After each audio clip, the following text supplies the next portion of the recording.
Alhamdulillah sejauh ini sehat, Mbak. Ya, kita kan nggak ada yang mengharapkan sakit. Tentunya semoga aja teman-teman juga sehat. Alhamdulillah. Langsung aja ke itu ya, Mas. Ke acara. Iya, baik.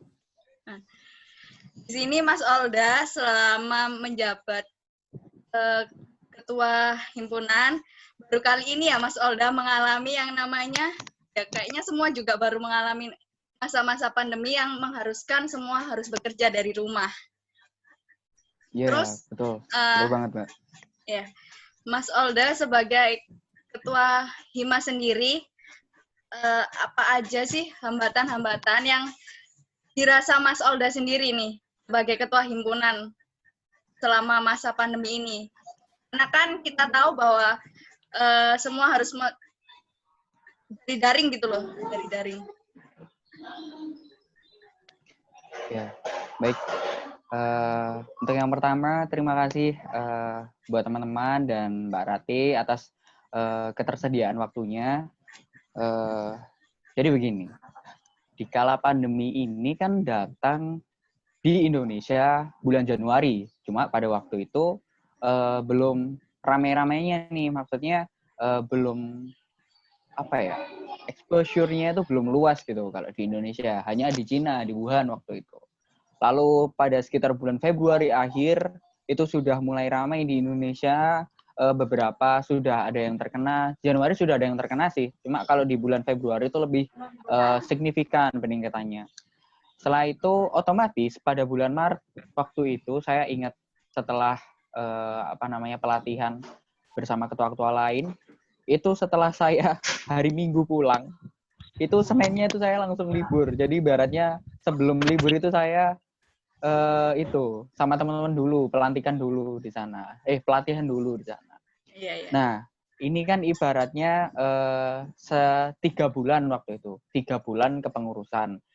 Pada waktu itu memang kita rapat itu masih offline, bahkan kita sudah merencanakan upgrading waktu itu. Jadi kalau buat teman-teman tahu, upgrading itu semacam kita mengadakan forum di situ, lalu kita mengupgrade skill teman-teman untuk semuanya, tak terkecuali. Jadi mulai dari pengetahuan organisasi, struktural, terus step by step mengirim proposal. Jadi semuanya itu diberikan di situ. Tapi 1 minggu sebelum pelaksanaan, memang semuanya harus dilaksanakan melalui daring. Jadi otomatis rencana kita itu gagal.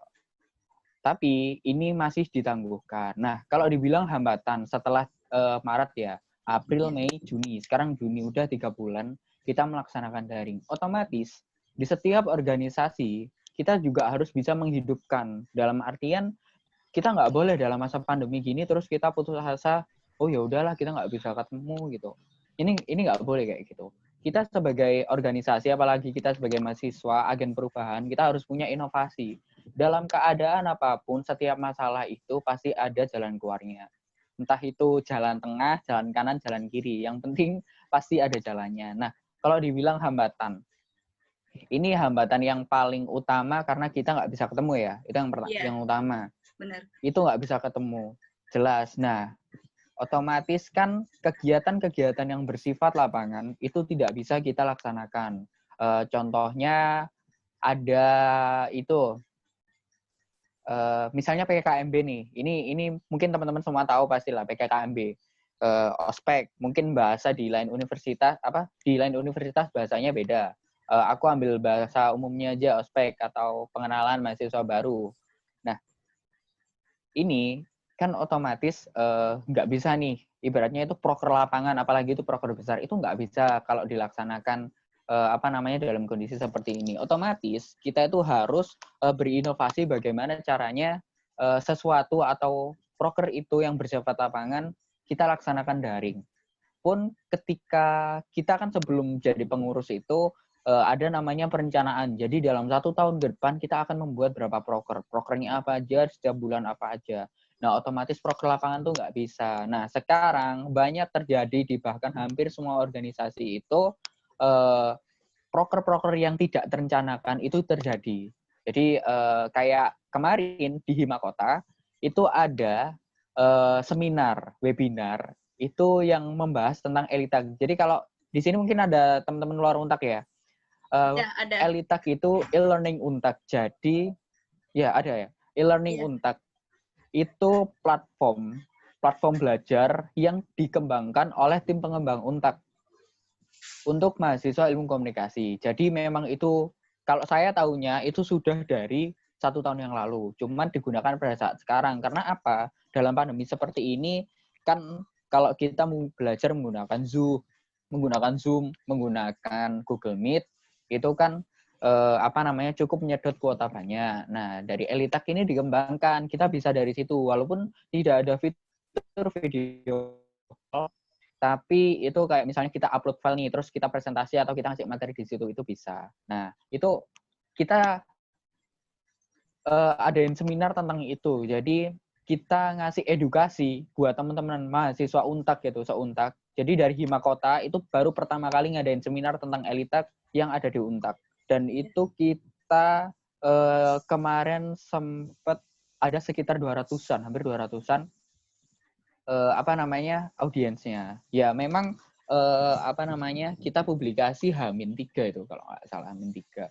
Jadi cakupannya kurang luas. Memang kita kan hanya melobi dosen-dosen yang ada di sekitar FISIP gitu. Kita nggak ke teknik dan lain-lain, tapi cukup diapresiasi oleh tim pengembang Untak bahwa itu baru pertama kali ibaratnya mengedukasi teman-teman Untak sendiri gitu. Iya, benar. Nah, selama kemarin acara seminar Elitak itu sempat terjadi kendala nggak sih, Mas? Ya, kalau kendala otomatis ini kendalanya pasti di teknis. Karena gini, kalau kita serba online, misalnya nih kita pakai Google Meet atau Iya. Zoom lah kayak gini, otomatis yang paling rentan adalah masalah koneksi. Sebagus apapun platformnya, tapi kalau koneksinya kurang stabil, itu akan mempengaruhi gitu. Jadi misalnya kalau saya lagi ini kan jaringannya lagi bagus, ya pasti ke saya melihat gambar-gambar kalian atau video-video kalian itu jelas. Tapi ketika memang sinyalnya bahasa kasarnya itu untuk untuk atau sinyalnya agak stabil, itu pasti agak kotak-kotak itu. Itu wajar. Tapi kalau teknisan yang lebih rinci, yang lebih masuk lagi itu misalnya kayak gini nih, ini pengetesan mic, itu penting ketika kita sebelum melakukan webinar atau pertemuan kayak gini lah, cek mic, mulai dari kayak pemateri bisa nggak, terus habis itu ketika dia mau share screen atau presentasi, itu bisa nggak dicek kendalanya di mana aja. Biasanya kita 30 menit sebelum acara kita GR dulu. Ya walaupun sebelumnya malamnya itu pasti ada briefing, tapi kalau 30 menit sebelum acara kita GR dulu. Ini kendalanya apa? Sejauh apa? Terus kesulitan dari kendala itu sampai mana? Nah, kita cari solusi di situ. Tapi alhamdulillah semakin ke sini mahasiswa di tingkat universitas, mahasiswa kan di universitas ya. Maksudnya mahasiswa yang ada di Jawa Timur dan hampir di seluruh Indonesia itu mereka selalu punya inovasi di organisasinya di kala pandemi seperti ini. Karena ya mau nggak mau kita sebagai mahasiswa itu harus bisa melakukan inovasi yang bisa bermanfaat, entah itu untuk temannya kita sendiri, entah itu untuk kalangan prodi, kalangan fakultas, universitas, bahkan untuk kalangan masyarakat gitu. Nah, selama masa pandemi ini kan mungkin kita nggak bisa ketemu secara langsung. Nah, fungsi dari Hima sendiri kan menampung segala suara dan aspirasi dari mahasiswa yang lain. Nah, gimana caranya Himakota buat bisa menyaring suara-suara teman-teman dan biar bisa disampaikan mungkin ke Kaprodi atau ke dekan atau yang lain-lain jajaran yang lebih tinggi gitu. Ya, baik. Jadi begini teman-teman, kita sebagai himpunan itu pastikan kalau di dalam visi misi saya itu tertulis bahwa sebagai penyebatan antara mahasiswa dan sivitas akademika. Itu itu jelas tertulis di misi saya, bagian dari visi. Nah, otomatis kita harus bisa memberikan ruang kepada teman-teman mahasiswa, tidak hanya ya kalau saya di Himakota berarti saya untuk mahasiswa Ilkom, tapi ketika kita sudah menjadi organisasi eksekutif itu kalau bisa efeknya untuk semua mahasiswa. Nah, waktu itu kita itu ada kan ini agak sedikit membahas ke isu Untak ya. Jadi biar teman-teman yang di luar Untak juga tahu pada waktu itu saya ingat 1 April itu dikeluarkan SK pemotongan bukan pemotongan ya, subsidi SPP sebesar 100.000.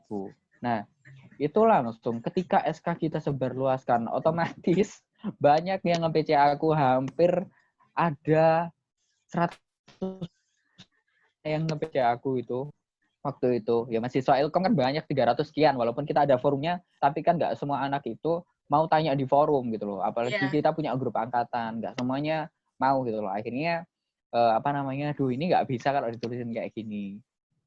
Langsung aku sama teman-teman himpunan kita membuat sebuah forum. Tapi gini, kalau forum itu yang kedua. Yang pertama itu G-Form.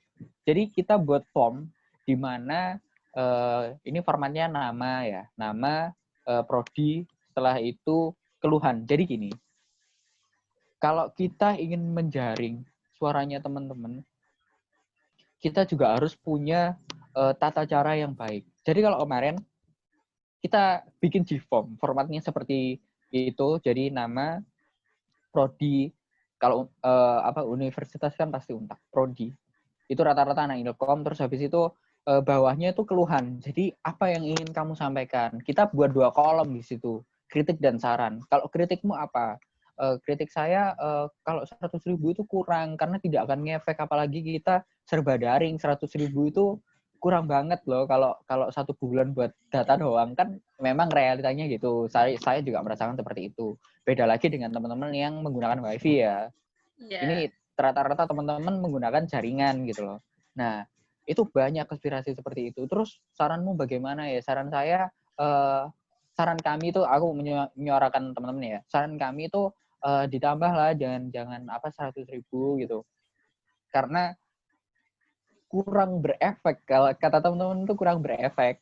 Jadi ya sudah terus di situ itu ditulis sekitar kalau bisa itu potongannya 200 sampai 250.000. Baik, setelah banyak ya, tidak hanya masalah SPP karena waktu itu sekaligus uang praktikum, karena kan praktikum kan seharusnya kita di lapangan toh langsung, tapi kan ini serba online, jadi itu bagaimana? Setelah kita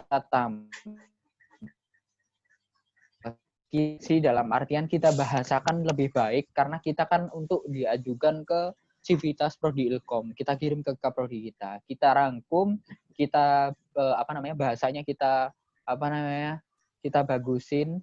Nah, setelah itu ya sudah kita kirim itu ke Kaprodi. Kita kirim ke Kaprodi atas tanda tangan saya selaku Kahim dan sekretaris yang mengajukan.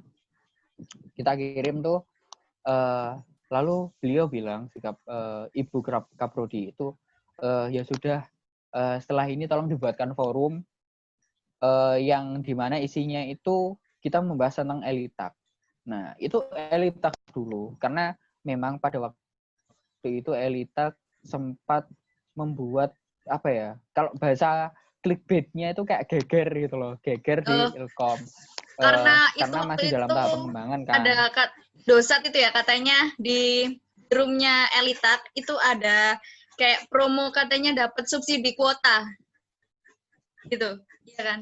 Iya, betul sekali. Nah, itu salah satu yang menjadi geger kan. Nah, itu dari prodi pun dari kita ingin meluruskan itu. Akhirnya kita buat forum di situ.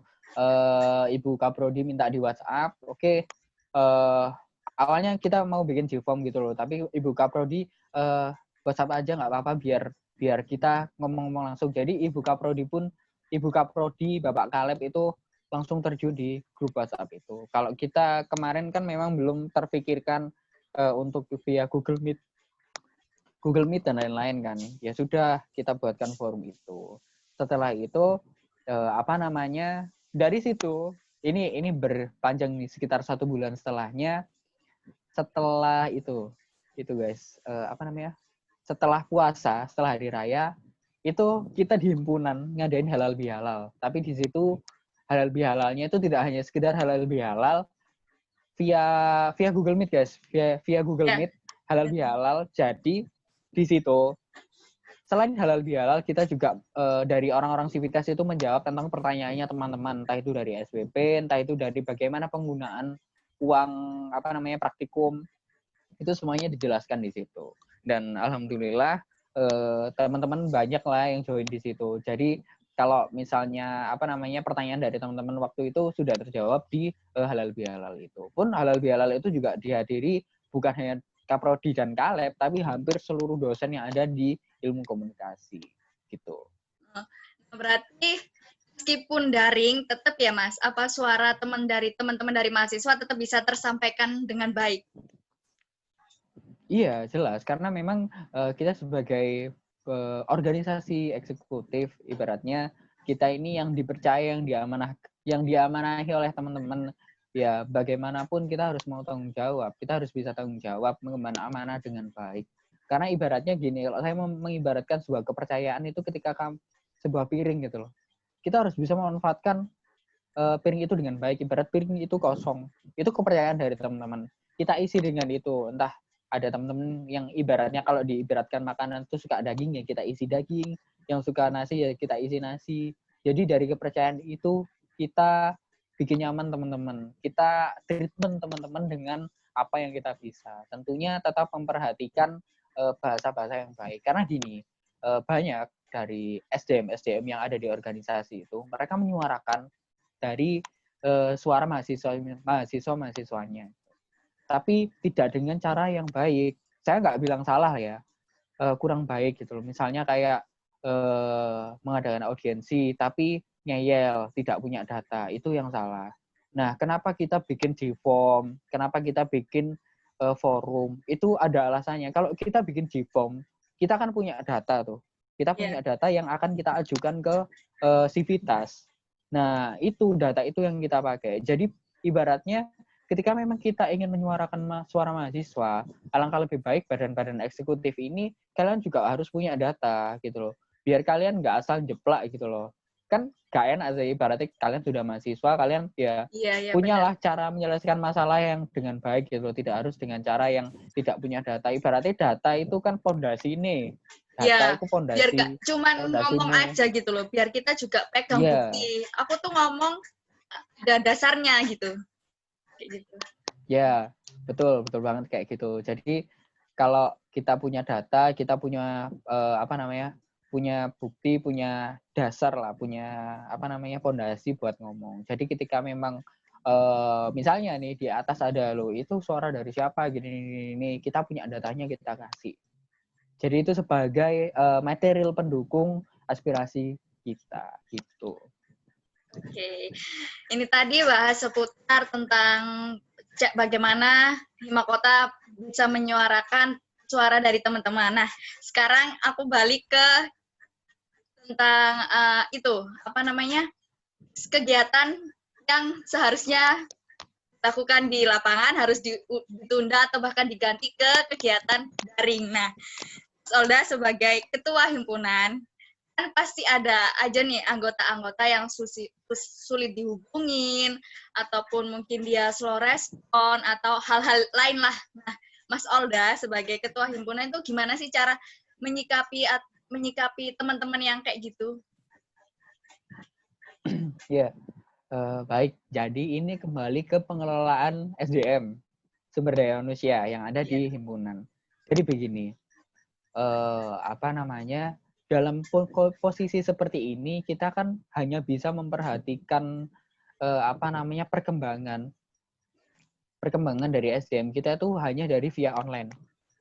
Pun dari ibaratnya kasaran niku cek-ceke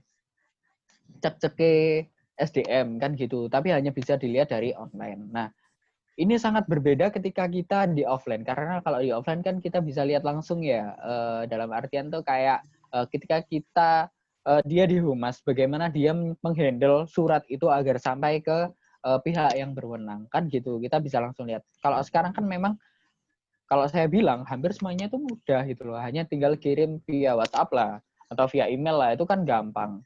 Jadi kalau kita bicara tentang perkembangan, tadi ada mahasiswa bagaimana sih mengelolanya gini, sebelum menjadi ketua, ini saya mengusulkan dari diri saya dulu ya. Iya. Sebelum menjadi ketua, kita itu harus punya bekal dasar untuk menganalisa potensi dari setiap anggota atau timmu.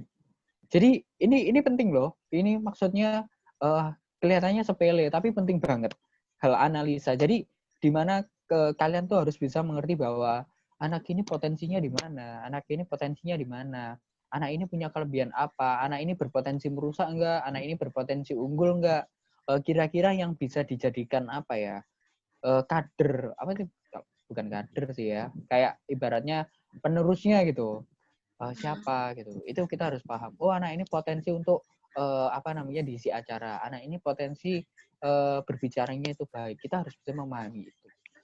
Nah, kalau cara mengelola saya itu dengan dari kepanitiaan. Memang tadi saya sudah menjelaskan belum kalau ada beberapa acara yang di lapangan tapi dirubah ke online. Belum ya? Belum.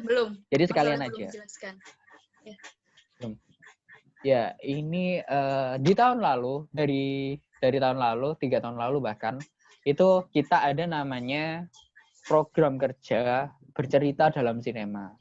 Nah, bercerita di dalam sinema ini dari tahun-tahun sebelumnya, itu kita screening film. Jadi kita itu nggak online gini, kita screening film di suatu tempat, di luar kampus. Kita mengundang sineas-sineas muda untuk datang ke acara kita. Tentunya, itu berbayar. Dan kita juga bisa mendapatkan income untuk, kas lah di, himpunan kita. Tapi kalau di dalam kondisi saat ini, bercerita dalam sinema, akhirnya pada tahun ini, mau nggak mau, suka tidak suka, harus dijalankan melalui daring, melalui online. Jadi, sekarang posternya udah disebar kok, jadi buat teman-teman silakan nanti ikut ya, promosi sedikit. Iya, silakan buat teman-teman barangkali mau daftar. Ya, bercerita dalam sinema, kita platformnya insya Allah pakai Google Meet. Jadi itu memang kita serba online gitu. Kalau tahun ini kita membahas tentang penulisan, skrip. Jadi kenapa kita membuat itu? Karena kalau di 2 tahun kemarin kita sudah screening film. Oke, kalau di tahun ini kita gantilah dengan yang berhubungan dengan film tapi di hal lain gitu loh. Nah, jadi kita itu karena online, ini nanti kita bentuknya itu seperti workshop. Jadi kuota maksimal itu kemarin sekitar 20 atau 25 gitu. Nah, kenapa ini juga menjadi pertimbangan ya teman-teman, misalnya di depan kalian mau mengadakan suatu event atau workshop, karena gini, workshop itu kan pada intinya memberikan pelatihan dan bagaimana sih biar pelatihan itu efektif gitu loh. Sekarang begini, kalau kita melakukan video conference seperti ini, saya pemateri atau pembicara, saya berbicara dengan 50 orang. Itu apakah 50 orang itu semua mengerti gitu loh. Ya, Apalagi dengan banyaknya audiens kan. Kenapa kok kita memilih 20? Atau kenapa kita memilih 20 sampai 25 orang? Karena di situ kita juga mewajibkan menyalakan video dan menyalakan mic. Nah, dari situ kan otomatis ya masa orang kelihatan videonya gini terus sambil makan, sambil rebahan kan ya nggak mungkin nggak sopan gitu, kayak gitu. Nah, betul. Nggak sopan kan? Nah, dari situ dari sedikit bukan terbatas sih. Dari sedikitnya audiens itu dengan peraturan yang kita buat, otomatis itu akan menunjang keefektifan agar materi itu bermanfaat untuk teman-teman yang mengikuti workshop begitu. Jadi ini juga pertimbangan ya buat semua teman-teman ketika mengadakan kalian webinar atau mengadakan acara, nggak apa-apa kalau misalnya kayak kemarin acara mata kuliah saya mengadakan seminar. Itu salah satu pematerinya itu Dr. Tirta. Nah, itu yang masuk di situ sekitar 180 sekian, hampir 200 yang masuk di Google Meet. Itu ya ya memang bagus kita punya audiens yang banyak, tapi Kalau karena itu seminar, dalam artian kan bukan workshop, bukan pelatihan, ya sudah nggak apa-apa. Banyakin aja gitu loh. Karena itu seminar, bukan workshop. Kalau workshop kan fungsinya kepelatihan biar teman-teman mengerti. Kalau seminar kan ya kalau bahasa saya itu kita berbagi ilmu dan menyampaikan informasi gitu. Tapi tetap ini untuk teman-teman semua dalam artian untuk juga menghargai kerja keras dari kalian yang membuat seminar. Itu gini, kalian buatlah peraturan yang dimana itu contohnya mewajibkan menyalakan kamera atau menyalakan mikrofon. Dari situ, dari audiens itu kan pasti otomatis akan bersikap baik gitu loh. Masa ada kamera ambek rokokan kan yo gak etis Iya, kan. iya, benar. Ya walaupun kita santai-santai tapi ya mosok dilihat orang banyak ambek kebul-kebul ngono kan gak sopan toh, atau ambek makan ngono kan gak sopan. Baiklah kalau nyemil gitu. Nah, itu buatlah peraturan-peraturan di situ. Misalnya wajib menyalakan kamera atau wajib menyalakan mikrofon. Terus kalian buat peraturan tidak boleh noise. 1 2 3 kali diingatkan, nanti di-kick. Tapi itu biasanya ada bagian sendiri. Si yang mengurusi sendiri itu ada si keamanan. Biasanya kalau saya kemarin bikin itu si keamanan gitu. Jadi ya itulah kalau ini tadi kita kok jadi berembet ke itu ya. Maaf. Jadi berembet Nggak ke apa-apa. acara ya. Keasikan ya, Mas. Iya. Iya, balik lagi ke tadi ke pengelolaan sumber daya manusia. Jadi memang yang seperti yang saya sebutkan tadi bahwa kita harus mampu menganalisa sebagai ketua, apalagi kerjasamalah dengan timmu. Dalam artian kamu di ketua itu bukan sendiri, apalagi sampai kamu mendominasi dengan banyak sampai ibaratnya kepala bidangmu itu sampai nggak ngapa-ngapain, itu salah. Sebagai ketua, kita itu harus mampu di atas, tapi di atas itu bukan yang paling atas, tapi yang di tengah. Karena setiap ada masalah, kita harus bisa memberikan solusi gitu loh. Bagaimana sih baiknya kita rembukan gitu. Nah, pun kalau cara saya dengan teman-teman angkatan saya, jadi gini. Kenapa kok saya dengan angkatan saya? Karena kan mereka yang juga berproses di himpunan. Ya, ada beberapa benar. yang baru masuk, tapi saya lebih prefer sama teman-teman yang sudah di himpunan dulu karena mereka Juang kan bareng ya, Mas kemampuan atau Belajar pengalamannya itu lebih banyak. duluan lebih banyak di organisasi. Setidaknya sudah 1 tahun. Nah, ketika memang kita berdiskusi, kayak misalnya kita ada forum di situ kita membahas tentang ini loh, anak ini tuh berpotensi. Nah, di situ misalnya dari kepala bidangnya tuh ngomong kenapa kok dia bisa berpotensi gini-gini ini, berpotensi untuk menjadi kayak si acara kan gitu tuh. Kalau di kita itu kayak potensinya anak itu di rumah saja. Tapi kita itu punya alasan gitu loh, langsung kayak gambar gitu loh, punya alasan kenapa kok ada dasarnya. Anak ini tuh kalau ngelobi itu pinter gitu loh. Anak ini tuh untuk mengecap suatu acara itu bagus gitu loh. Anak ini tuh channel untuk kayak perlengkapan itu banyak gitu loh. Terus anak ini pinter ngedesain gitu loh. Kita taruhlah di PDD.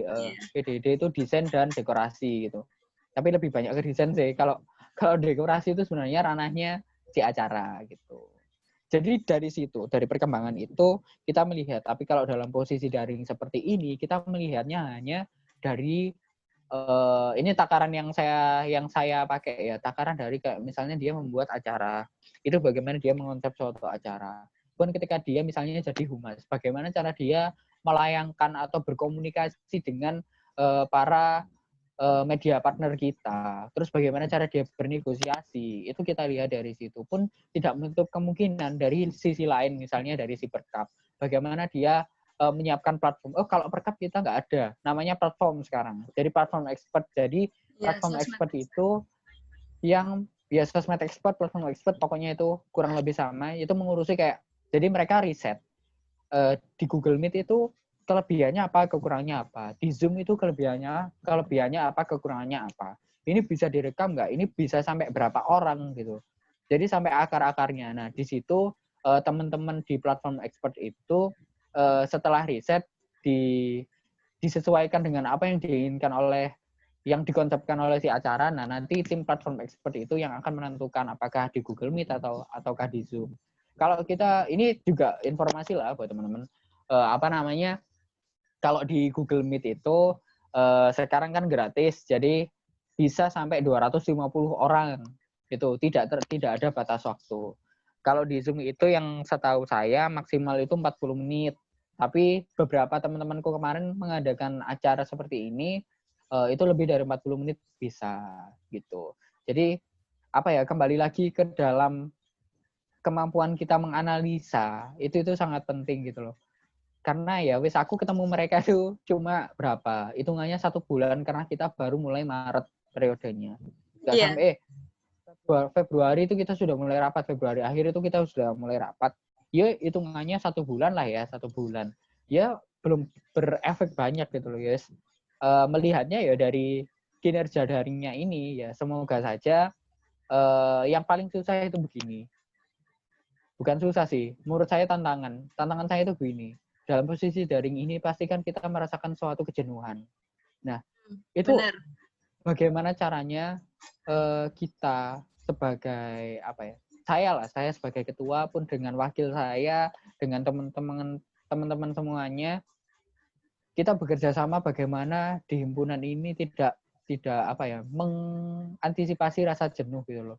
Ya wis kita misalnya kayak lagi rapat gitu. Rapat itu nggak serius-serius banget gitu loh. Karena rapat serius, ibaratnya mindset-nya aduh rek, dino iki rapat serius, bahasane jeru-jeru kan nggak enak tuh. Jadi Ya kita nanti memang malah jadi kayak pikiran beban gitu buat mereka gitu ya. Nah, benar banget. Jadi kita juga mengantisipasi itu, ya udah kita rapat ya wis, misalnya lagi desain gitu ya, kayak kemarin gitu. Tim desain itu ngedesain hasil posternya gitu. Di-share di grup kan, presentasi. Terus wakilku tuh nyeletuk, "Ini kok desainnya kayak itu seperti mengucapkan turut berduka cita." Jadi jadi desainnya itu kayak kayak kalau kalian tahu di koran itu kan kalau di Jawa pas dulu itu ada namanya turut berduka cita, terus siapa bener. gitu kan, rata-rata kalau orang-orang yang ada keturunan Cinanya biasanya, ini Cina. mohon maaf ya, bukan menyebut Rasis ya, enggak. atau ya bukan rasis, ini contoh kalau aku Iya. membahasakannya kan seperti itu. Di Jawa Pos itu ada biasanya kalau orang-orang keturunan Cina itu turut berduka cita atas meninggalnya ini, terus keluarga yang ditinggalkan ini sampai apa kan kayak gitu. Nah itu desainnya tuh coklat, terus tengahnya itu ada fotonya gitu kayak buku Yasin gitu. Ya udah deh, nyala tuh kayak gitu, teman-teman semua ketawa ya. Karena apa? Kalau kita serius-serius banget itu juga pengaruh ke psikologinya teman-teman. Karena kita juga harus memikirkan itu semua. Jadi ya aku bilang ketika menjadi ketua atau menjadi wakil ataupun menjadi suatu pengurus organisasi, kita tidak hanya paham bagaimana membuat suatu event atau mengelola organisasi, tapi kita juga harus bisa bagaimana paham dan bisa mengetahui potensi dari SDM-SDM yang kita miliki di organisasi tersebut. Gitu. Oke. Untuk pertanyaan selanjutnya, ini kan nggak pernah ketemu juga, balik kita nggak pernah ketemu, terus cuman komunikasi melalui chat. Nah, kan kalau kita komunikasi pakai chat itu sering terjadi selisih paham. Yang awalnya itu sebenarnya saya chat Mas Olda itu santai, tapi Mas Olda bacanya itu kayak, aku ini ngegas gitu loh. Nah, pasti sering terjadi nih keselisih pahaman antar anggota atau bahkan semuanya lah gitu. Nah, Mas Olda ini gimana sih caranya biar nanggepin atau bahkan menyelesaikan masalah hal-hal sepele yang bisa berimbas ke besar gitu loh, bahkan bisa berimbas ke event gitu. Ya, jadi begini, kalau ya memang ini juga dipelajari sama program studi saya ilmu komunikasi ya. Jadi begini ya teman-teman. Ya, jadi kenapa kalau kita chattingan itu juga cukup harus hati-hati. Kita juga harus paham bagaimana orang yang kita ajak chatting gitu. Kalau di dalam chatting, ibaratnya gini, aku nulis aku ngetik WK, tapi belum tentu ketawa gitu loh. Ibarat aku nulis I love you belum tentu aku juga cinta kamu ya. Aduh, baper banget ini. Iya kan kayak gitu gitu loh. Jadi kita nggak tahu apakah itu benar atau enggak. Ibaratnya kita misalnya kita nulis kayak gini, apa gitu, APA gitu. orang lain kalau misalnya tanggapannya kan beda-beda. Ada orang yang nanggapnya kayak gini, ih orang ini cuek banget sih gitu loh. Makanya kadang ada teman-teman yang nulis apa itu A-nya nggak satu. Apa itu A-nya itu 3 gitu loh. A P A gitu. Itu kan yo kalau dibaca kan agak enak gitu ya. Kalau kita nangkepnya itu kayak wah ini lagi well nih kayak apa? Oke, anak ini nggak cuek, enak diajak chat. Pun ketika kita menyampaikan suatu kalimat yang misalnya kita menyampaikan suatu pendapat. Ini namanya ada bias arti. Jadi bias arti itu dalam artian kayak gini, teman-teman. Aku itu ibaratnya ngomong sama kalian gini itu kan enak tau. Misalnya kalau aku ngomong kayak gini itu ngomong langsung sama kalian tahu bagaimana ekspresiku, Iya, bagaimana benar. nadaku ketika ngomong sama kalian. Jadi kan setidaknya kalian paham ketika aku mungkin bermaksud baik untuk menyampaikan pendapat, itu kalian tahu bagaimana ekspresinya gitu kan. Nah, kalau di chatting kan kalau kita menyampaikan pendapat, katanya kata-katanya melingsir sedikit aja atau misalnya ada tanda seru gitu aja, itu anggapannya udah marah gitu. Iya. Makanya kadang kalau misalnya kita rapat akhirnya atau kita menyampaikan suatu pendapat, kita adakan forum. Entah itu di Google Meet, entah itu di Zoom seperti ini, itu kita adakan seperti itu. Karena apa? Dari intonasi suaranya, dari ekspresinya kita jadi tahu gitu loh. Walaupun tidak bertemu langsung kan kita jadi tahu bagaimana ekspresinya. Oh, dia ini marah apa enggak? Dia ini lagi menasehati atau bagaimana? Kita paham bahasanya. Kalau dari saya sih begitu di himpunan. Oke. Nah, selama event-event daring, untuk pembagian job desk sendiri kepada anggota-anggota sendiri tuh udah sama rata belum? Atau ya seperti yang Mas Olda bilang, dilihat dari kemampuan terlebih dahulu, kayak oh anak ini tuh cocok di si acara, anak ini tuh cocok di si humas. Nah, itu udah sesuai belum sih, Mas? Ya, jadi kemampuan analisa kan tadi di depan juga saya sudah bilang bahwa kemampuan analisa itu penting. Jadi kalau misalnya kita nih dalam daring ini kita sisi dalam apa namanya dalam kepanitiaannya itu pasti berbeda. Ini juga sebagai referensi dari teman-teman yang mungkin akan mengadakan suatu acara ya. Pasti kan otomatis semuanya serba daring. Itu yang pertama itu si acara. Si acara itu yang pertama. Yang kedua itu ada si humas. Terus yang ketiga itu ada platform expert yang aku bilang tadi. Platform expert itu dia menganalisa menganalisa dan riset tentang platform. Jadi entah itu Google Meet, Zoom itu baiknya bagaimana disesuaikan dengan konsep dari acara. Nanti platform yang akan menyesuaikan gitu. Yang keempat itu ada desain. Nah, desain itu nanti jadi dia tugasnya itu nanti yang membuat poster, terus membuat misalnya mau buat sneak peek itu dari teman-teman desain dan editor ya di situ. Terus yang kelima itu jangan kelupaan itu ada namanya si keamanan teman-teman. Jadi gini, mungkin banyak teman-teman yang bertanya pada awal waktu itu, kenapa kok kita ngadain si keamanan gitu loh? Kan ibaratnya ini gaya apa kita loh prokernya nggak lapangan, kita nggak jaga pintu, kita nggak jaga nggak jaga panggung, kita nggak jaga teman-teman semuanya. Jadi gini, ketika memang kita mengadakan webinar, si keamanan ini bertugas kan dia pasti disuruh nanti membuat peraturan. Misalnya gini nih, tugasnya kayak gini. Ada teman-teman yang misalnya kamu di situ buat peraturan tidak boleh makan, nah gitu. Itu nanti teman-teman si keamanan yang akan mengingatkan gitu loh. Itu nanti by PC atau entah by group. Terus yang kedua, ketika memang dilarang menyalakan mic ketika ada acara berlangsung, itu nanti bekerja sama antara keamanan sama platform karena otomatis yang jadi host kan platform. Nah, dari host itu nanti langsung mute dari audiensnya itu. Jadi contohnya kayak gitu. Jadi misalnya kayak nggak boleh makan, terus baju harus berkerah. Itu nanti yang mengingatkan itu teman-teman dari keamanan. Itu penting loh teman-teman. Menurut teman-teman mungkin agak nggak penting atau buang-buang panitia atau bagaimana, enggak. Itu justru malah bermanfaat banget buat mengkondusifkan acara webinarnya. Gitu. Webinar atau virtual meeting gitu. Oke, baik.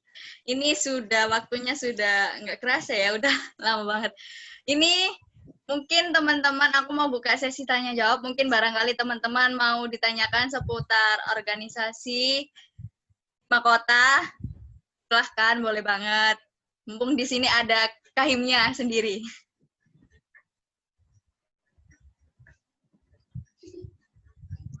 Nanya dong. Halo. Ya, halo. Siapa ini yang bicara ini? Hafsa dulu kayaknya, Hafsa. Ya silakan Mbak Hafsah. Aku dulu dah. Ya, Mbak Hafsah. Ya, Hafsa dulu aja. Oke. Jadi kan di organisasi kan tidak dipungkiri pasti ada anggota yang dia itu nggak pernah muncul, nggak pernah ikut dalam event-event yang diselenggarakan oleh Hima Kota. Terus apa ya? Apa konsekuensinya? Apa cuma ditegur? Apa dikasih SP? Apa didiemin aja? Boleh dijawab? Makasih. Ya, Mas Olda gimana? Langsung Ini dijawab langsung atau dijawab atau menampung pertanyaan dulu? Ini terserah. Enaknya Mas Olda gimana? Boleh ditampung dulu atau langsung dijawab? Langsung dijawab aja sih kalau saya. Iya, Ini saya silakan Mas menjawab Olda. ya. Jadi teman-teman. Jadi teman-teman, ini bukan masalah yang jarang terjadi di organisasi. Justru ini sering terjadi di organisasi, di mana ada anggota-anggota yang bahkan tidak produktif di situ, tidak produktif di dalam organisasi. Seperti halnya tadi Mbak Hafsah ya. Mbak Iya, Hafsah Mbak tadi sebutkan bahwa dia tidak pernah ikut rapat, tidak pernah ikut event. Jadi gini, di dalam suatu organisasi itu kalau dalam kondisi seperti ini ya, kita itu tetap memantau di mana setiap anggota itu kinerjanya sampai mana sih. Jadi kalau ada namanya pengurus inti himpunan, itu tuh mereka itu pegang data.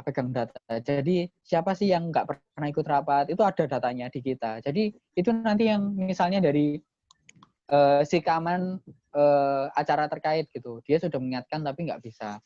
Kalau alfanya lebih dari 3 kali, otomatis itu langsung naik ke PI dan ketua pelaksana. Nah, di situ akan kita mediasi, apa sih masalahmu gitu loh, sampai kamu nggak bisa mengikuti acara ini. Nah, terus kendalamu itu apa aja. Nah, di situ kita mediasi, kita cari solusi. Solusinya bagaimana? Nanti di akhir sepertinya gini, kalau kamu masih bisa bertanggung jawab di sini, silakan ikut di kepanitiaan. Tapi kalau kamu nggak bisa bertanggung jawab di sini, ya sudah jangan ikut kepanitiaan ini. Ini kalau fungsinya di dalam kepanitiaan. Tapi sejauh ini, alhamdulillah anggota-anggota kita itu nggak ada yang sampai momen nggak pernah ikut apa-apa gitu. Itu yang saya tahu. Gimana Mbak Hafsah, sudah terjawab? Sudah. Ya, terima kasih. Selanjutnya, ada lagi yang ingin bertanya? Iya, aku mau bertanya. Halo. Halo, silahkan. Ya kan dalam membuat sebuah event ya, biasanya kan butuh persiapan. Persiapannya kan kadang itu harus matang-matang banget. Kalau persiapan di webinar atau seminar online sama offline itu di Makota sama atau jangka waktu untuk persiapan? Sudah. Ya, jadi ini boleh saya jawab? Iya, silakan Mas Olda, Ya. silakan dijawab. Jadi apa ya, kalau dibilang jelas berbeda itu jauh banget berbeda. Jadi gini, ibaratnya kalau kita misalnya poster nih. Poster kan otomatis kita udah dari di tim desain toh. Tim desain itu nanti tinggal bagaimana caranya ketika ada waiting room yang di webinar, misalnya kita 30 menit sebelum webinar, acara sudah boleh audiens sudah boleh masuk. Itu banner kita pasang bukan banner. Kita poster itu kita pasang di wall-nya platform. Jadi kita share screen gitu. Terus kita kita putarkan musik atau bagaimana gitu. Berbeda dengan offline. Ketika offline, kita itu mencetak bannernya. Mencetak bannernya itu otomatis kan kita butuh persiapan. Misalnya acara kita 2 hari lagi, otomatis kan hari ini atau besok itu banner sudah harus siap. Itu yang pertama. Terus yang kedua, kalau masalah untuk persiapan, dibilang online itu lebih mudah daripada di offline. Di offline itu kita harus mempersiapkan semuanya, entah itu mulai dari konsumsi, entah itu mulai dari tatanan meja dan kursi pemateri, gitu ya betul, dekorasi. Setelah itu ngecek sound, mic-nya itu bisa apa enggak, terus setelah itu apa namanya meja registrasinya di mana, terus ini nanti si apa namanya teman-teman sekretaris ini ngedata apa aja kan gitu. Jadi persiapannya cukup lebih banyak dan lebih meruwetkan ketika offline. Tapi kalau buat teman-teman yang sudah pengalaman, pasti dia tahu plotnya di mana. Dalam artian ini registrasi di sini, ini ngapain, ini ngapain, ini ngapain. Nah, itulah juga fungsi dari organisasi itu, kita juga bisa bermanfaat untuk sesama. Jadi emang kita lagi bikin acara, ada yang sudah berpengalaman, kita share di situ. Ini nanti kemana, ini nanti kemana, ini nanti kemana. Gitu sih. Kalau dibilang offline sama online ya lebih mudah online karena kita mempersiapkan platformnya aja. Platform terus sama desain. Gitu. Kalau waktu mau hari halo ya, platform desain terus sama kesiapan pemateri pun dari audiensnya gitu. Kalau kita di offline kita harus menyiapkan semuanya, kita harus pasang banner, terus setelah itu kita harus naik turun lift ya. Apalagi liftnya mati naik ke lantai 9 itu aku pernah malam-malam. Dia waktu itu mau seminar nasional kan bulan Desember kemarin, seminar nasional liftnya itu udah mati. Lah bayangin bawa kursi, bak meja itu dari bawah. Dari lantai 1 naik tangga sampai lantai 9 turun lagi 3 kali. PP. Ya itu Olahraga mau ya, nggak Mas? mau ya. Jadi, oh iya olahraga malam itu langsung saya mandi keringet itu kan. Jadi memang kayak gitu, persiapannya beda. Kan kalau kayak gini kan nggak mungkin kita nyiapin meja gitu kan, nggak mungkin loh. Jadi semua kalau serba daring itu dipersiapkan oleh diri sendiri, entah itu mulai dari paket data dan lain, kecuali dianggarkan paket data itu nggak apa-apa. Kalau kayak di acara kami kemarin yang BDS ini kita anggarkan paket data buat semua teman-teman panitia gitu. Jadi kemungkinan nanti akan diganti. Jadi opsinya gini, ketika kita menganggarkan itu bisa masuk ke teman-teman sendiri, juga bisa masuk ke Kasima. Kalau di Kasimpunan itu nanti itu akan dibuat berjalannya program. Jadi misalnya kayak kita nanti di akhir, semisal semua udah normal, kita adakan negeri komunikasi. Berarti tahun ketiga kalau tahun ini negeri komunikasi ada offline gitu loh. Pun kita juga ada opsi untuk online gitu. Nah itu nanti digunakan untuk acara-acara seperti itu. Kan kalau kita nekom dananya itu nggak sedikit gitu. Pasti menyentuh belasan dan puluhan juta gitu. Oke, gimana Mila? Sudah terjawab? Iya, terima kasih. Ya, terima kasih. Kayaknya ini sudah cukup ya tanya jawabnya. Oke, terima kasih teman-teman semua buat yang sudah bergabung. Terima kasih Mas Olda juga selaku pembicara di seminar saya. Aku mau nyimpulin sedikit nih dari pembicaraannya Mas Olda. Jadi Hima Kota meskipun harus bekerja dari rumah, mereka tetap bisa menyampaikan suara dan aspirasi, kritik, saran dari teman-teman mahasiswa. Nah, juga buat untuk mengatasi masalah-masalah di dalam organisasi sendiri harus terpintar kayak diskusi sama anggota, terus habis itu harus ngerti gimana sih cara ngadepinya gitu. Terima kasih Mas Olda. Terima kasih teman-teman semua. Sama-sama. Saya akhiri seminar hari ini. Wassalamualaikum warahmatullahi wabarakatuh. Waalaikumsalam warahmatullahi wabarakatuh. Terima kasih ya teman-teman. Ya, terima kasih.